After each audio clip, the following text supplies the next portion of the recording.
Hey everybody, I'm Katie Allred, founder of Church Communications, and I'm so excited because today I'm joined by Justin from Subsplash, and Justin has become my new best friend, and I'm really excited for y'all to meet him today. So Justin, why don't you tell the people a little bit about yourself, maybe a fun random fact as well. I'm just throwing you like under the bus to begin with. I love it. No, thank you so much, Katie. It's an honor to be here. As you mentioned, I'm Justin Tarsiuk. I oversee strategic partnerships here at Subsplash. So we work with lots of churches, lots of denominations, and our goal is really to help churches take the next best step forward when it comes to their digital journey. So really, really excited to be a part of this, and love the work of the Church Communication Group. You guys are doing a great job, honestly, resourcing the body of Christ at large. So thank you for what you're doing. Well, thank you for what you're doing. You're also resourcing the church.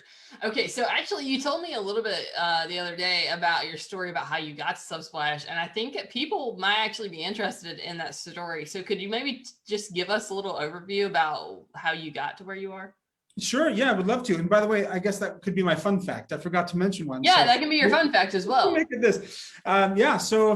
I've been pastoring, grateful to be in full-time vocational ministry for the better part of 2 decades, and the last 2 decades. And in our last ministry, we've been all over the country, in Los Angeles and Seattle and Brooklyn, and we're in Cincinnati now. But our last kind of ministry outing most recently was in Seattle as a church planter.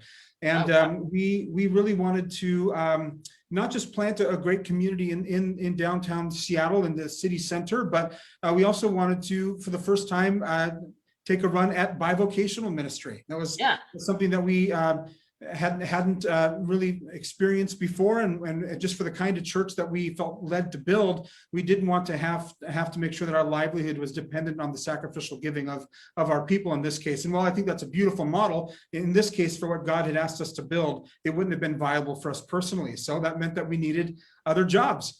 I had been a client of Subsplash at the different churches I've been a part of over the years, and was absolutely delighted on the customer side. And since they were headquartered and are headquartered in the Seattle area, I thought, well, that would be interesting to see if I could go work for a company that I really love, the mission and the heart and the platform itself. Yeah. And I was grateful to be accepted. And you had used Subsplash before, right? Before you went to Subsplash. So tell me a little bit about that.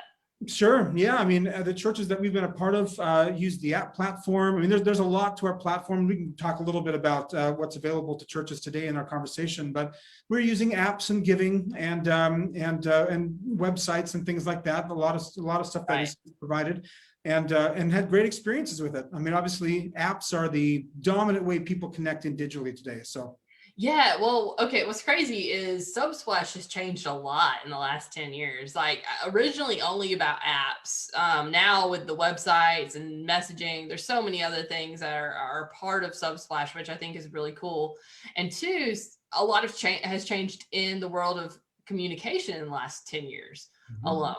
I remember asking, actually, in my marketing class, so I teach marketing at a university, and I asked the students who are, Gen Z, like barely millennial, they're right there on the cusp. They kind of hate being known as Gen Z, but they also aren't millennial exactly, right? Mm-hmm.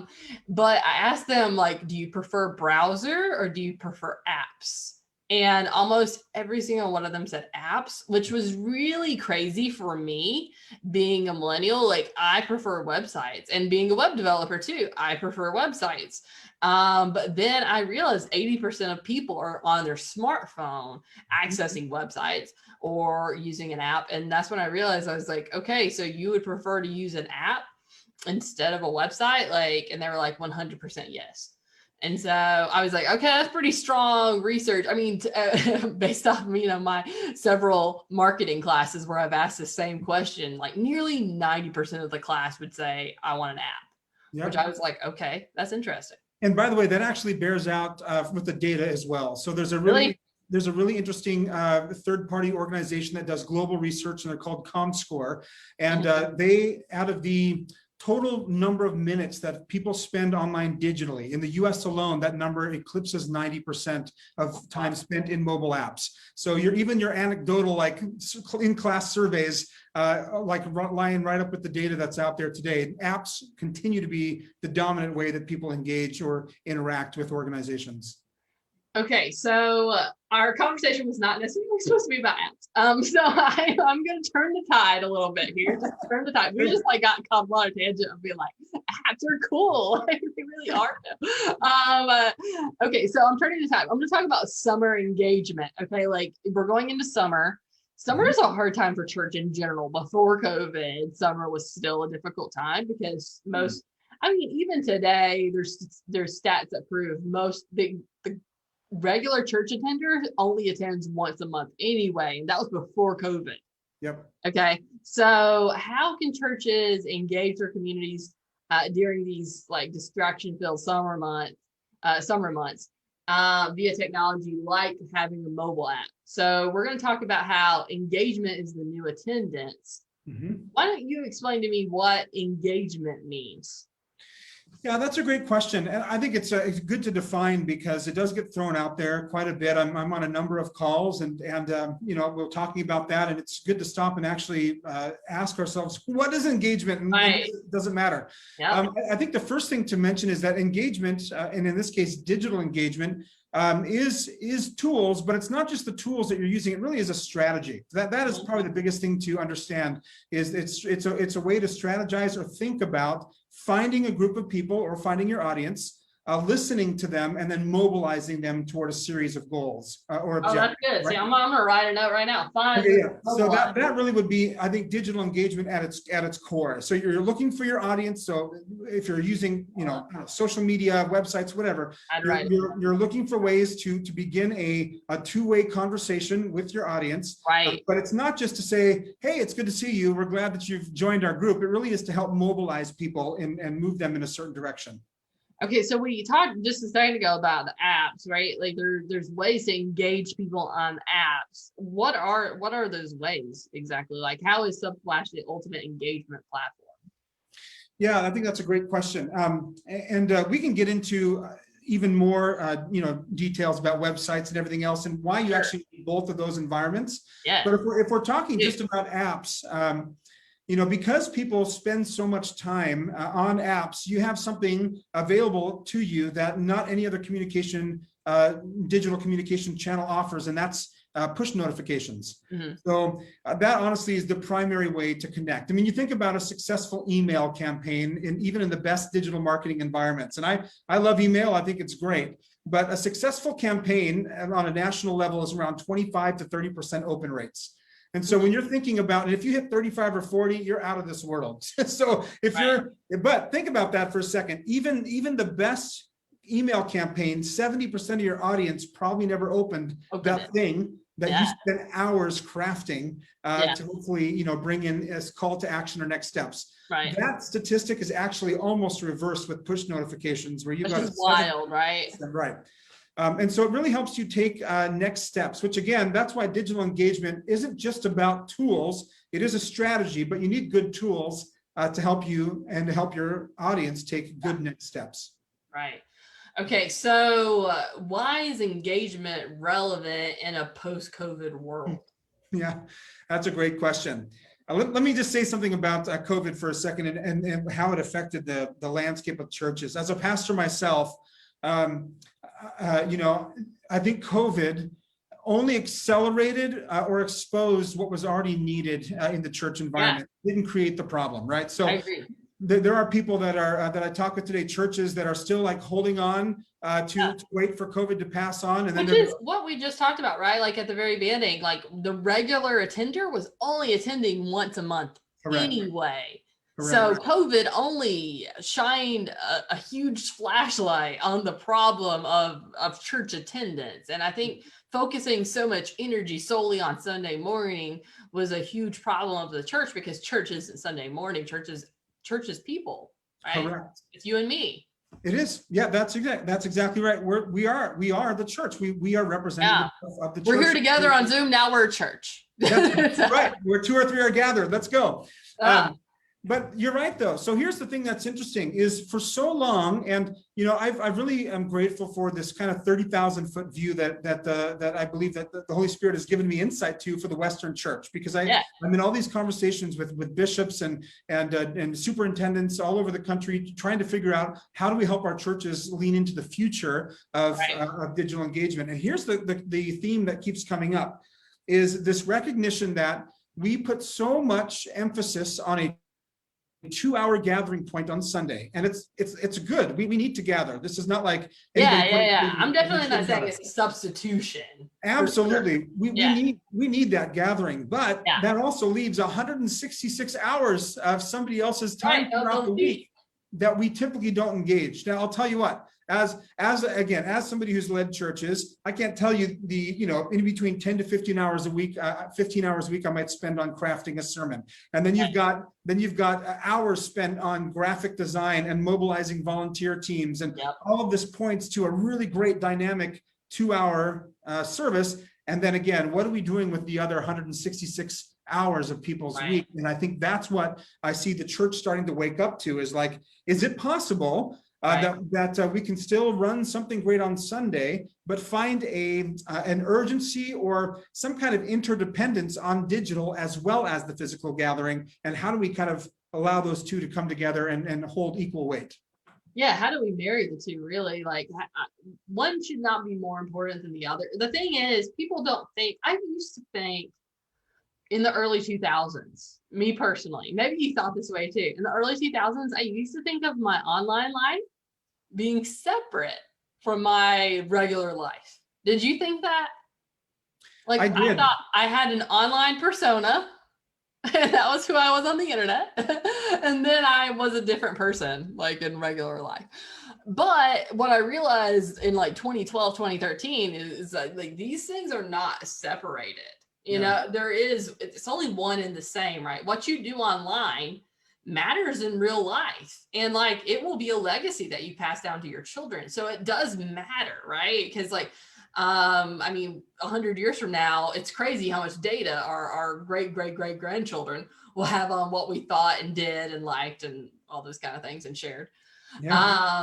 And so online matters, but so does real time being in person together. There's no nobody should ever say that, like, discredit that, because obviously that's what we've been doing, right? We're just saying that there's also this other like layer of togetherness that we can do now, which is so cool, and we should definitely utilize it. But I think the next question I have for you is how do you do digital discipleship? How is digital discipleship possible when people aren't physically present to participate in worship at small groups? That's a great question. And I think it kind of goes back to a continuation of that. Are we measuring attendance or are we measuring engagement? I'll give you an example. Actually, I was talking with a church today in upstate New York, and they've been on our Subsplash platform. They're doing websites, apps, in-app group messaging. They're using our live streaming tool. I mean, they basically went all in with our platform. And he was just hired on as the online pastor, which was a brand new thought for their church. And so for them, there's so many now. Yeah, it's really neat to see that becoming more of a priority. And as we were talking today, he actually told me, he said, we have somebody who has only been in our building one time.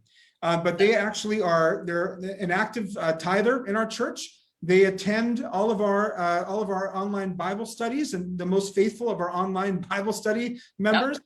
They're there every Sunday for our live stream, and now they're actually serving by hosting the chat inside the live stream as well as a serving opportunity, and is probably more actively plugged in than most of our members that we have. Who are here, right? Yeah, who show their face once every 2 months. That's correct. And the reason is because they have created outlets for people to express that. And so the reality is, I saw an interesting survey by Barna that just came out, Barna Research Group, and they said something interesting. They said, out of all the people that were attending church regularly, even once a month would be considered part of that regular attendance to that stat that you mentioned earlier.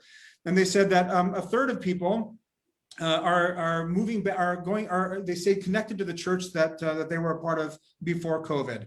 Right. But then a third of people left and they are not coming back in any shape or form, right? So that's a bummer.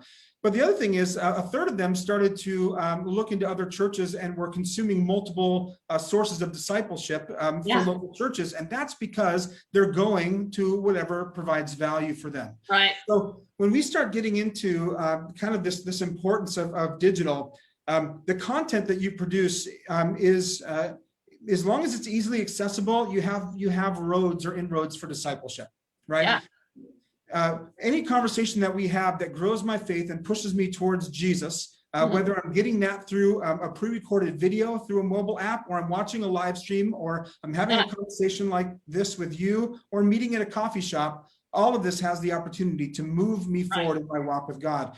And so when we're talking about digital discipleship, I'll give you one more example. There's a really great church out of DC. It's pretty well known. They're on our platform, and they recently, they're still doing Sundays, obviously, that's important, but they've really moved their strategy from a huge dependence on Sunday to a 5-minute devotional that's released like every morning. I think it's like 7 a.m. or something, that's sent out on the platform. It's a pre-recorded video from the pastor. I believe it has a few questions and a PDF that's attached with it. And the idea is for people to consume this content as a daily devotional in the morning, and then maybe go have some conversations with people throughout the week based on. And then they can message each other. They can message each other. So they can connect. Yeah, it's incredible. That, by the way, that strategy, they have seen way more engagement with that short video that people have now built into a daily part of their lives. They're being discipled. They're connecting in with their faith and their family of faith. And yet they're doing it in a way that's also easily accessible to wherever they find themselves throughout the day. And that really is what I think digital allows us to do that physical never could. Yeah, no, I think that's really cool. Okay, so on that note, what are the best ways for churches to boost engagement during the upcoming summer and beyond, especially now that we realize we're at this point? So what do we do? Yeah, that's a great question. I think there's a term for it too. I think we call it the summer slump, isn't it? That we call it for church. Oh yeah, 100%. I mean, I'm in the summer slump already. So yeah, that's right. Well, there's a few things that you can do. Number one, I think, is recognize that probably the two times, and there's almost a rhythm in our American calendars for church attendance or church engagement. It's probably, again, the better word to use. That we find pretty cyclical in our calendar, and that one. Yeah, well, those are great, but those actually aren't the ones. Really? Okay, tell me. Where we see the biggest engagement actually is in January for New Year's resolution. Okay. And then in September when kids go back to school. Okay, yeah. And families tend to kind of either reset what they're doing at the beginning of the year or kind of reset after vacation. So the best way to stay connected, number one, is to have a plan to re-engage families in September. I think that's really important. Number two, though, it's actually to have something that people can access while they're on vacation, while they're out traveling, while they may not actually be in state to attend. Do you still have ways that people can still connect in? Again, we put so much emphasis on the Sunday service, and it's important, but really every church, and this should be pretty widely accepted, I think, every church really finds itself aligned on two main points, and that's the great commandment, right? Love the Lord your God with all your heart, soul, mind, and strength, and love your neighbor as yourself, and the great commission, which is to go into all the world and make disciples, right? And so those two things are really the foundational point for every church, or it should be at least. Right, or should be, yeah, if they're not. And so digital, yeah, that's right, yeah. But digital allows us to embrace the Great Commission better than we could have ever done. We're not asking people to come to our service, come to our event, come to our, whatever it is that we're hosting. They're not come to us, we're going to them. We're going to go into all the world and make disciples. And so that having things like apps and mobile friendly or responsive websites and easy ways for people to give, or in-app group messaging where people can real-time chat in groups with people all inside of one centralized space becomes a really great way for people to stay connected even if they're not there in person. Okay, so why don't you tell me a little bit more about the app? So I know the app, you've got a Bible inside of it. You can do notes, right? Like people can do sermon notes. You can do Bible study groups that can communicate via the messaging, which I think is really handy. There's so many different ways churches are having to figure out how to do that. And this, I think, solves that problem. Media, so podcasting, this is what I traditionally think of for a church app is the media part of it. But having all these others is just so helpful. And then I wanted to talk a little bit about your websites. Can you share with us maybe a little bit about the Subsplash websites? Sure. Yeah. And then we can go back and touch on the media portion or anything else within the app as well. Yeah. The web platform is great. It's built really mobile first. It looks great on desktops, and but it really is built to be responsive. And there's nothing that you need to do as an administrator to make it responsive. It's built for the mobile environment. We're seeing statistics, and you can find these anywhere. 60, 70, 80% of Google searches being done on smartphones. Right. You want to make sure that your website looks beautiful, Right. For people who are accessing it. By the way, one thing to think of in terms of websites and apps, websites are necessary. They serve as almost an online billboard, if I can say it that way, for your ministry, right? It's like the yellow pages. That's right. So somebody's going to go and they'll do a Google search, church in my city. They're going to click on your website and they want to know basically maybe 5 pieces of information, right? Yes. They want to know what's your statement of faith, who's your leadership, when and where do you meet, and can you take care of my kids? Those are like the basic pieces. Once they have that information and then get plugged in, they'll never go back to your website again. And it's not because it was bad, but it's just served its purpose. Yeah, so, that lines up with my research too. Most of the time what I've seen, and we did a big poll about a year ago that asked what does your Google Analytics say? How many people are new versus returning? And overwhelmingly, it was 80% new versus 20% returning. Wow. Yeah. So I feel like that speaks to what you're saying. Absolutely. And so you want to have a great website that looks great on mobile. And the nice thing is too with websites, most information is static. So when I say static or dynamic, if you think about the things that are constantly changing in a web environment specifically, you're talking media, calendar events, maybe blog posts. Those things are going to be dynamic, constantly changing and moving. Your website should probably say static. Hopefully your staff page isn't changing every month or your main, vision or mission isn't changing every 3 months. There's going to be a lot about your website and what you offer that is going to remain constant. So it means you really want to have something that is beautiful then, that is ready to meet that demand of people searching. But then apps take over and do the heavy lifting for everybody who is connected to you. And that's really the benefit of having an app. The nice thing about our platform, honestly, though, is all of that stuff is shared in one administrative dashboard. So you don't need to send people to all these different spaces. Even for communication, makes it really easy to say everything you need to connect in with your faith and your family of faith, you can do through our app, download it in the store today, or just visit our website and you can do it all there. Having all of that through one communication directive will ensure, not probably, it will ensure that somebody takes that next step into connecting.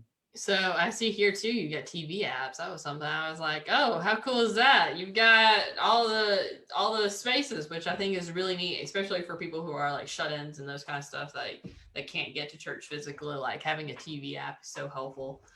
Correct.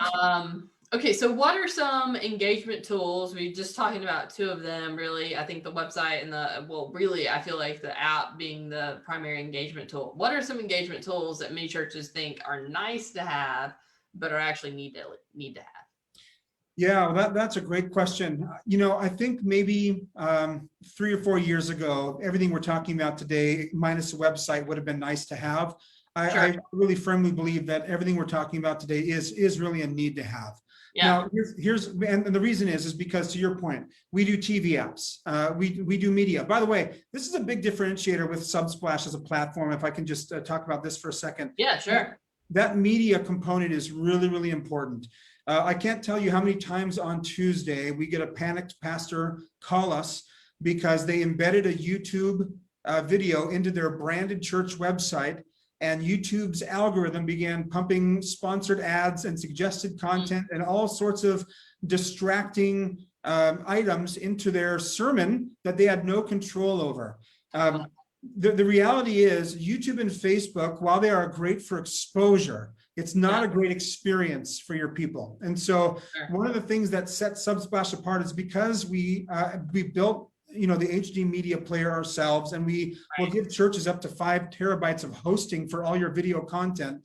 You basically get a standalone or a holistic ecosystem that is separate from the big social giants, which is good for you for a couple of things. Number one, you're not able to control your content once you release it to Facebook or YouTube. They do have full control. And while those are powerful platforms, and we appreciate what social media, including this group that we're talking to now, has done in allowing people to connect, when you're talking specifically about your gospel message or the mission of your church, have a Facebook strategy, but make sure that you also have an environment that is also a bit of its own holistic ecosystem that is unaffected. So, for the example of one of the largest churches in America is actually right here in Cincinnati, where I live. Their Easter content was pulled by Facebook and YouTube during their live broadcast on Easter Sunday. They couldn't do anything. And so that's the kind of stuff that we're seeing more and more of. So it's a nice thing to have, to make sure you can host your content. Now, listen, during live broadcasts on our streaming platform, you can syndicate to YouTube and Facebook for sure. Again, it's great for exposure. But if for people are looking for an ongoing daily discipleship journey that they can engage in, sometimes these environments that we're in, as much as I do love Facebook and I'm grateful for it, with the best of intentions, I'll step in even to watch a video like this, and I have to really guard my attention, because in 5 minutes I'm being pulled in a couple different directions. So that's kind of the benefit of really having your own dedicated media space. Yeah, I was just looking. I saw that y'all have Subsplash Live now. You've launched that. You have Subsplash Giving. Yep. So Subsplash Live, I think it's pretty cool. You've got like countdowns. You can do a simulated live, which I thought was pretty cool. You can trim and publish all in one location, which is really neat. So, and then housing all that media there is nice as well, because like you said, it's safe. So I think that's really cool. I'm not against syndicating as well. I do think it's important for your stuff to be on YouTube. I do think absolutely it's on Facebook. But having a safe place where it all lives, correct, is is important. You can have it too on hard drives, of course. You can be like, well, we've got it on hard drives here or on the server here at the church, but having a cloud location where everything lives is so important. So I think this could be a great option, just so you have a backup of your backup. Absolutely. Yeah. And again, I hope you hear our heart. We want to make sure that in any church's digital engagement strategy, social has to be a part of it. Because again, this is where you get great exposure to many people who otherwise might not have found you. But we also want to make sure church's content is protected and that they have dedicated spaces that really are somewhat distraction free to allow people to access the message that they truly need to access. Yeah. By the way, if I can just speak one more thing. Go ahead.